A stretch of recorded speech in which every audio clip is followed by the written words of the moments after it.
ഉൽപ്പത്തി 6:8. എന്നാൽ നോഹയ്ക്ക് യഹോവയുടെ കൃപ ലഭിച്ചു. ഈ വാക്യത്തിൻ്റെ പശ്ചാത്തലം അതിന് മുമ്പുള്ള വാക്യങ്ങളിൽ വിവരിച്ചിരിക്കുന്നു. വഷളത്വം നിറഞ്ഞ ലോകത്തിലെ മനുഷ്യരെയും ജീവജാലങ്ങളെയെല്ലാം നശിപ്പിക്കുവാൻ തീരുമാനിച്ച ദൈവം ഇതിൻ്റെ മധ്യത്തിൽ നോഹ എന്ന വ്യക്തിയെ വ്യത്യസ്തനായി കാണുന്നു.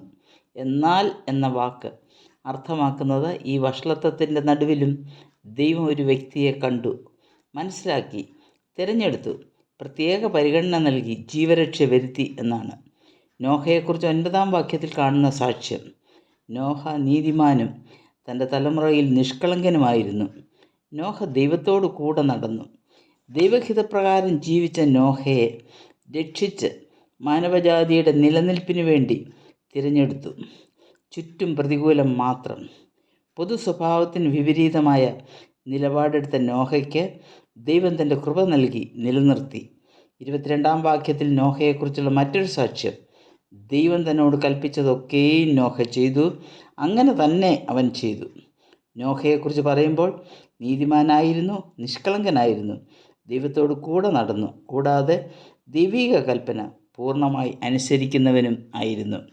ഒരു സമൂഹത്തിൽ നിന്നും ഒരു ദൗത്യത്തിന് വേണ്ടി ഒരു വ്യക്തിയെ തിരഞ്ഞെടുക്കുന്നതിന് വേണ്ടുന്ന എല്ലാ ദൈവിക മാനദണ്ഡങ്ങളും നോഹയ്ക്കുണ്ടായിരുന്നു. അതാണ് നോഹയ്ക്ക് യഹോവയുടെ കൃപ ലഭിച്ചു എന്ന് പറയുന്നത്. ഈ ദൈവകൃപ അനുഭവിച്ച ദാവീദ് 5-ാം സങ്കീർത്തനം 7-ാം വാക്യത്തിൽ ഇങ്ങനെ പാടുന്നു: ഞാനോ നിൻ്റെ കൃപയുടെ ബഹുത്വത്താൽ നിൻ്റെ ആലയത്തിലേക്ക് ചെന്ന് നിൻ്റെ വിശുദ്ധ മന്ദിരത്തിന് നേരെ നീങ്കലുള്ള ഭക്തിയോടെ ആരാധിക്കും. ചുറ്റും ശത്രുക്കൾ മാത്രം. ഇതിൻ്റെ മധ്യത്തിലും ഞാൻ ദൈവത്തിൻ്റെ മാറ്റമില്ലാത്ത സ്നേഹം, വിശ്വസ്തത, ദൈവിക ഉടമ്പടി, സംരക്ഷണം എന്നിവയിൽ പൂർണ്ണമായി ആശ്രയിക്കുന്നു.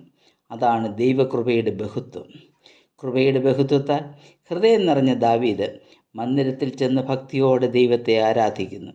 ഒരു ഭക്തൻ്റെ ഹൃദയനിലയാണ് ദാവീദ് ഇവിടെ വെളിപ്പെടുത്തുന്നത്.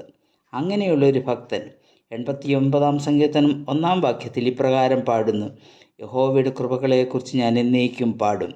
ദൈവകൃപയുടെ ഏറ്റവും മഹത്തായ പ്രതിഫലനമാണ് എഫെസ്യർ 2:8 കാണുന്ന ദൈവത്തിൻ്റെ കൃപയാലുള്ള രക്ഷാപദ്ധതി. രക്ഷയുടെ മാനദണ്ഡം ദൈവകൃപയാണ്. കൃപ ദൈവത്തിൽ നിന്ന് ഉത്ഭവിക്കുന്നു. അത് വ്യക്തികളെ തങ്ങളുടെ വിശ്വാസത്താൽ രക്ഷയിലേക്ക് നടത്തുന്നു. ദൈവിക ദാനമായ കൃപ മനുഷ്യവർഗത്തോടുള്ള ദൈവത്തിൻ്റെ സ്നേഹവും കരുതലും വിശ്വസ്തതയുമാണ്. ദാതാവിൽ നിന്ന് ലഭിക്കുന്ന ശ്രേഷ്ഠദാനം വിശ്വാസത്താൽ നേടേണ്ടതാണ്. ക്രിസ്തീയ ജീവിതത്തിൽ ഈ ദൈവകൃപ തൻ്റെ ജനത്തെ വിജയകരമായി വഴി നടത്തുന്നു.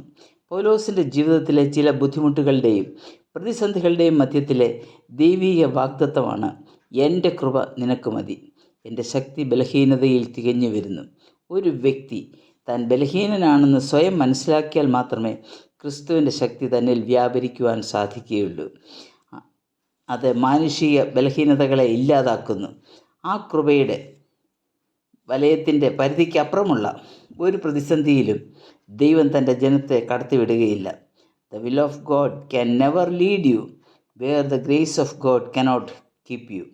കൃപാവലയത്തിനുള്ളിലെ ഒരു ഭക്തൻ്റെ ജീവിതം വിജയത്തിൻ്റേതാണ്.